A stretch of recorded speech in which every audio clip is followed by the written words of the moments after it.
Hey everybody, it's your man James, Mr. Quinn Trudges, back again with some more video action for you. This is another clipped bit from an old live stream, and in fact it's part of a little sort of mini series I've been running on the leadership within the comic industry, and this is the final chapter of that. I've shown you how they manipulate the numbers to gaslight people to believing things are rosier in the industry than they are. I've shown you by way of Marvel President Dan Buckley, how out of touch they are with both their retail partners and the audience at large, and why they don't seem to be addressing the actual issues that are in the industry, and and why they have no real solutions for anything that's plaguing the comic industry as a whole. And now with this last bit here, I'm going to show you how where all that ultimately leads is to where they no longer care about the very creations themselves, and giving the audience something worthwhile. And it's just they're just marking time until they can cash out and retire. And this is who the leadership in the comic industry is. And it's been a very interesting ride with this. I think I've I'd like to think I brought in some really interesting points on this, and you're going to see here where this is why things are just not doing very well in the comic book industry as a whole. And hopefully it'll get some people thinking, some people talking, and hopefully it's brought you some stuff of interest that you've enjoyed in this, and got some very good information. And I really enjoyed bringing this to you, and I just want to say I want to thank you all for all your support, with the views and everything else and the likes. And I want to say, if you want to help me out here, please make sure to give some likes on this and share out some links if you think there's some really good information in here that you think others should be talking about or thinking about.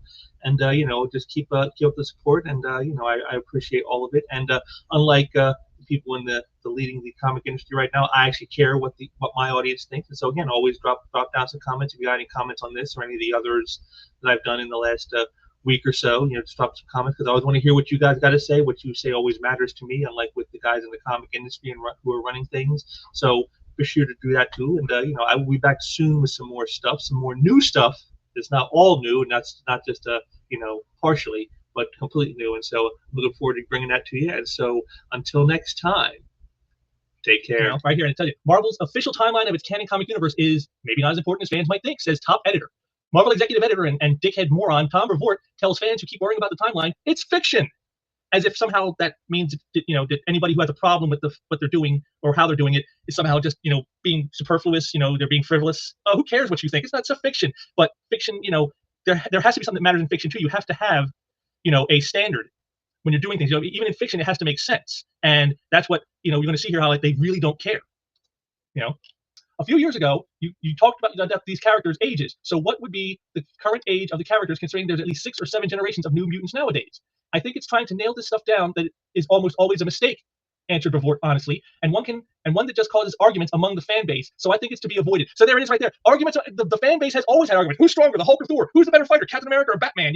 They've always had these discussions. That's been a part of this since time immemorial, since almost the beginning.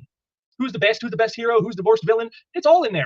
So again, but it shows you they are totally disconnected from everything. They're disconnected from the readers. They're disconnected from their fellow employees. They're disconnected from the creations. They're disconnected from everything. And this is a problem.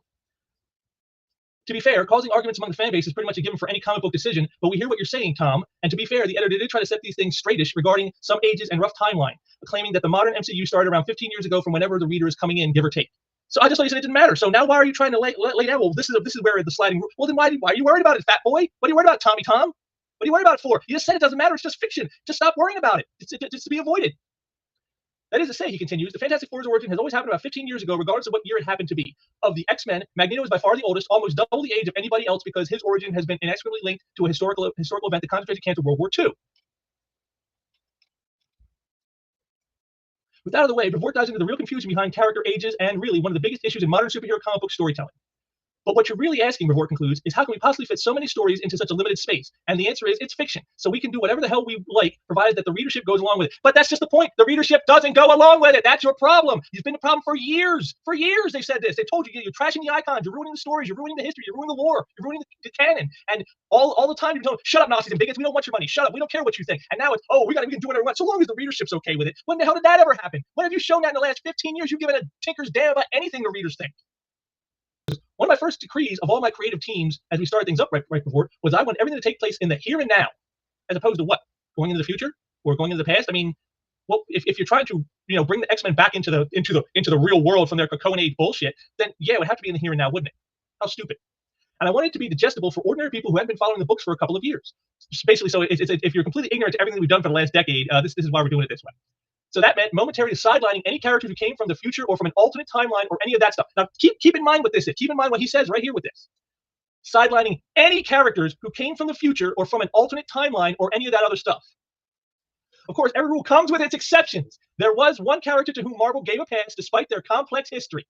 Quote, I permitted Rachel Summers to be part of X-Force, Reports admits, because she was attached to Betsy Braddock. She's also a long-established character and one I think you can go and get into without even needing to immediately mention growing up during Days of Future Past and was a mutant hunting slave hound. So right there, he's breaking his own rule. His rule was none of these characters with a complex history who were from the future or the past or timelines and all that. We're streamlining it down to make it easy and digestible for anybody who hasn't read a book for a long time to just come right on in. Fresh starting point.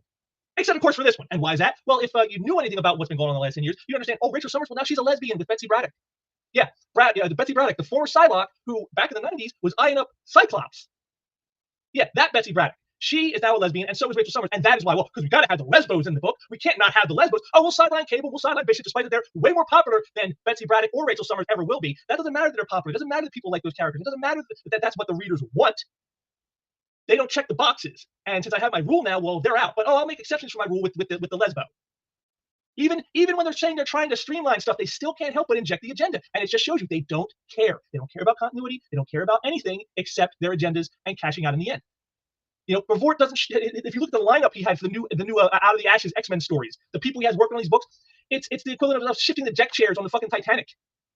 The same writers who screwed up Avengers, they get to come over and they get to screw up the X-Men. That's it. There's not any writers there who actually care about the characters, who are actually decent writers who know how to tell a great story. It's all just more agenda-driven bullshit, and that's all it's going to be. And this right here shows you that it is. Nothing has changed, despite Brevoort saying, "Well, we're going to bring in all these creators, and we're going to streamline it. We're going to make it digestible for anybody who's never read an X-Men book." It's all a bunch of lies.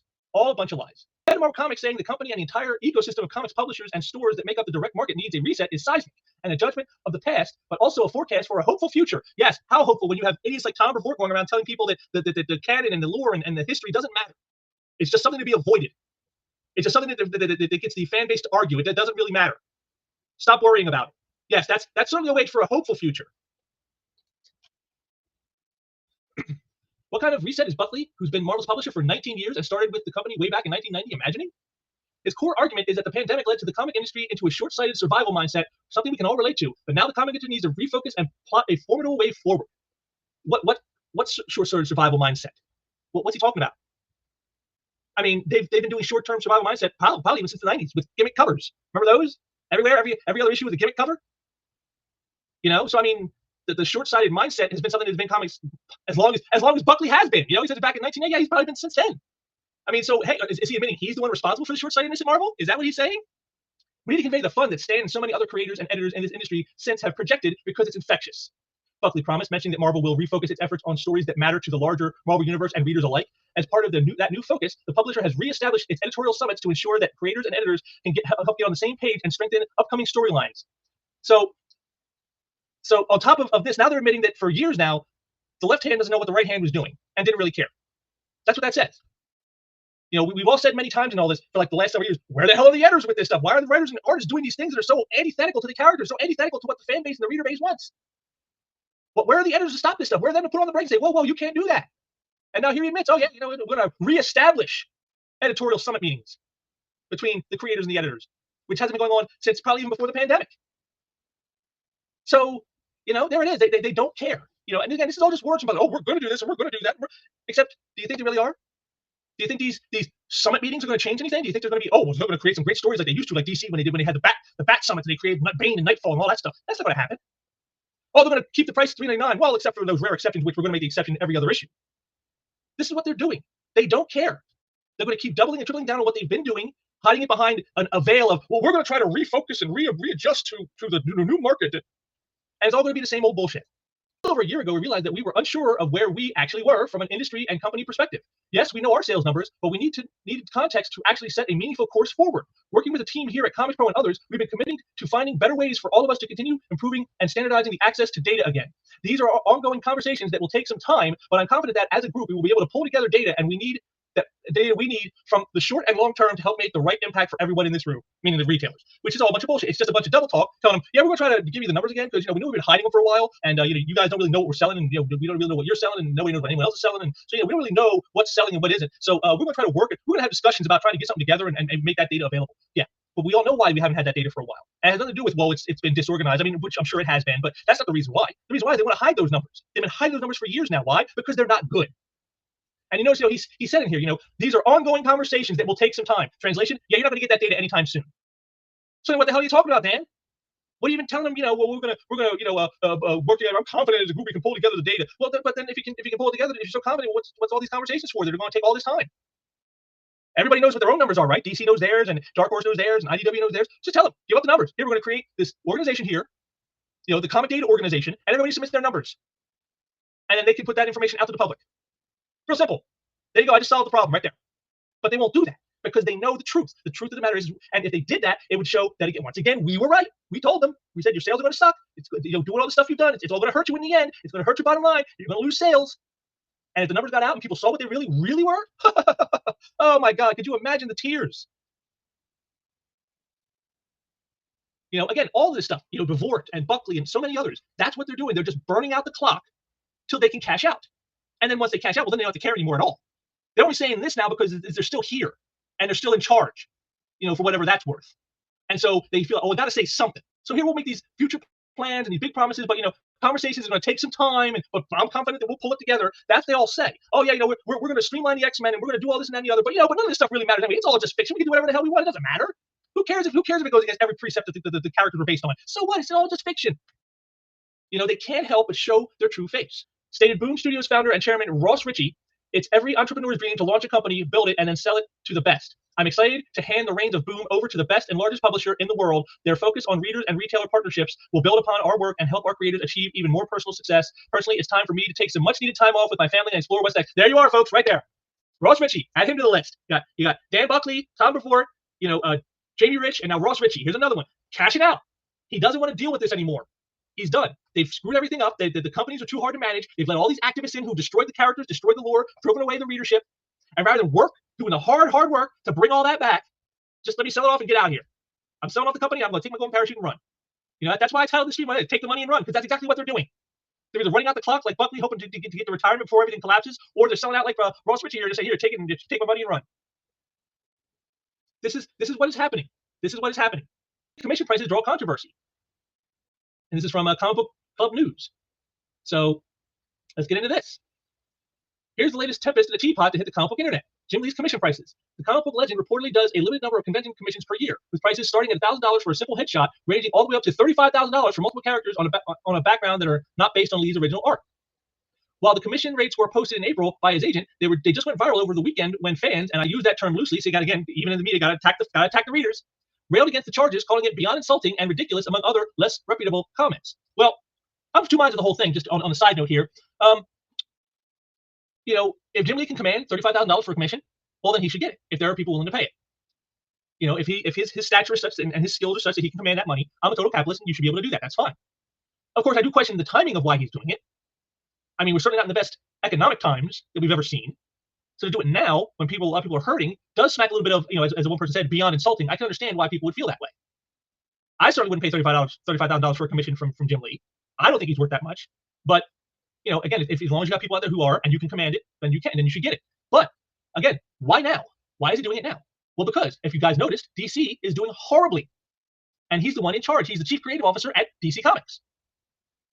This is the man in charge of what's being produced. And what are they producing? Garbage. Nobody wants to buy. That's, I mean, again, I don't fault him. If you can make that kind of money from your work, you should be able to do it. That's capitalism. I'm totally for that. But the timing and the fact that you're in charge of DC Comics and you're not focused on making DC Comics better is a very telling thing. Again, this is Jim Lee's way of cashing out. He's taking the money from DC and producing direct. And so if the company goes down, well, it doesn't matter. I got my commissions over here for $35,000 a pop. I mean, again, another one who is completely checked out and is not in the least bit concerned with the state of the industry, the state of the direct market, what's happening, and all of that. They just don't care.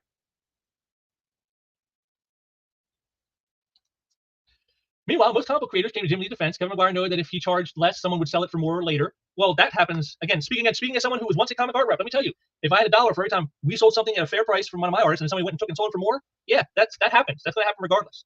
That doesn't mean you have to astroturf people and charge them out the asshole during hard times. So at least the artist is getting the money. Yeah, see, again, at least the artist is so again, yeah, as long as I'm getting mine. See, again, this is the state of the industry. Everybody's looking out for their own ass, and they don't give a shit about the industry itself, the characters, the reader base, the retailers. None of those people matter to them. It's all just covering their own ass. I want to make sure I get mine. Jimmy Palmiotti, Jim Lee can charge anything he likes for commission, just like you don't have to get one if you don't want to. Really that simple. Yeah, I agree, it is that simple. But again, the timing of why he's doing it and when. Why? Why now? Why now when he's in charge of DC Comics? Isn't he getting a paycheck from that? Why is he doing this now? Because he knows DC Comics is in trouble. He knows that things are not going to last like this much longer. And so he's hedging his bets to cash out on his cachet of his name and his art style so that he can make some money before the end. Just like Buckley is holding out until he retires. Just like Brevoort is holding out till he retires. Just like you saw Ross Ritchie cash out and sell off his company and say, oh, I need time with my family, because he doesn't want to deal with this stuff anymore. All these assholes have fucked everything up beyond recognition in this industry. The whole entire direct market has been slaughtered by these people and others. They're not the only ones. There's plenty of others to share the blame, believe me. But these are the people at the top, and they've either been directly involved in it happening or have allowed it to happen under their watch because they didn't care. Just they didn't care about the canon and the continuity. Just they didn't care about the readers. Just they didn't care about the retailers. They didn't care about any of it. And now that it's all starting to fall apart, companies are closing and downsizing and getting rid of redundancies like IDW and others, being bought out by other people. All this stuff is happening, and they're saying, I just want to hold out until I retire. I'm Dan Buckley. I'm in my 60s. I'm getting close to retirement age. I just want to hold out another 2 years, and then I can retire with my golden parachute. That's what they're doing. This is who these people are. John Robinson of 13-store, mostly Midwest comic store chain and Graham Crackers Comics made a broader point to which every direct market retailer would agree. When we don't have the big two firing on all cylinders, we all hurt. And unfortunately, that's what we're dealing with currently. If DC can get back on track, we will be in a much better place. So there you go. The industry leaders are not leading. The industry leaders are failing. And rather than try to address the problems, the actual problems, they're just trying to run out the clock until they can cash out. Or, like I said, in the case of like Ross Ritchie, they've already sold out. Or in the case of Jim Lee, they're sidelining to doing something else to make money so that when this all falls apart, they still have theirs. This is what the leadership of the comics mainstream is doing. When everything is falling apart, rather than buckling down and saying, no, we need to streamline this, we need to stop doing the stupid stuff we've been doing for the last 10, 12, 15 years, and we need to get back to producing the kind of work that people want to actually read, and we need to get back to basics and make the characters what they are and what they're supposed to be, and develop those things. And if we have it on the movies that way, we better have it in the comics that way. Instead of doing any of that stuff, no, let's just do these other things. Let's promise $3.99 price points that we won't stick to because we'll make all these exceptions. Let's say we're going to streamline the titles with characters who have complex origins and not have any of them, well, except for these couple ones that fit our agenda. Let's go ahead and say, well, we're going to have about 15 years sliding time rule for our timeline. But, it doesn't really matter any because, fuck it, who cares about continuity? It doesn't matter. Don't worry about it. It's unimportant. This is what they're doing. This is how you know they don't care. All these years, and now finally the numbers are coming back to bite them. Finally. After they've lied and smokescreened and gaslit all of us, dragging in manga numbers, dragging in crowdfunding numbers, all of this to pump up their numbers and say, see, comics are booming. Comics are doing better than ever. 2.2 billion. Come on, we're all doing great. When we knew all along in the mainstream, it was not that. We knew all along. And now that they can't hide behind that shield anymore, now you see what's happening. Now they're looking for a way out. Let me save myself. Let me get some money in my pocket. And if that fucks over everybody else, I don't care, just as long as I get mine. All just boils down to this. This is the mentality of those at the top in the comic book industry right now. This exemplifies exactly what they are and what they think. And they don't care. They don't care who knows. They don't care about anything except, lining their pockets before the end. I mean, they truly are a case of like the classic story of like the man who pushes everyone else in front of him, hoping the alligator eats him last. That's what they are. That's what Dan Buckley is. That's what Jim Lee is. That's what Ross Ritchie is. That's what Jamie Rich is. That's what Tom Brevoort is. They're pushing everyone else in front, letting the alligator eat them, hoping they take them before it goes to them, and then hopefully they'll get their golden parachute to jump out and save themselves with. And this is where we are. And I just, for any of you out there, who thought that, is there a chance we can save this hobby? Is there a chance we can save the mainstream comic book? I don't think there is a way to save it now. I truly don't. I truly, truly don't. And that saddens me to have to say that. Ever since I was younger, almost since when I first started reading comics, almost, but like probably like a couple years after I got into comics, I had a dream. I wanted to own my own comic book shop. I wanted to be like the Cheers of comic book shops, a place where everybody knows your name and they're always glad you came. And that dream can never happen now.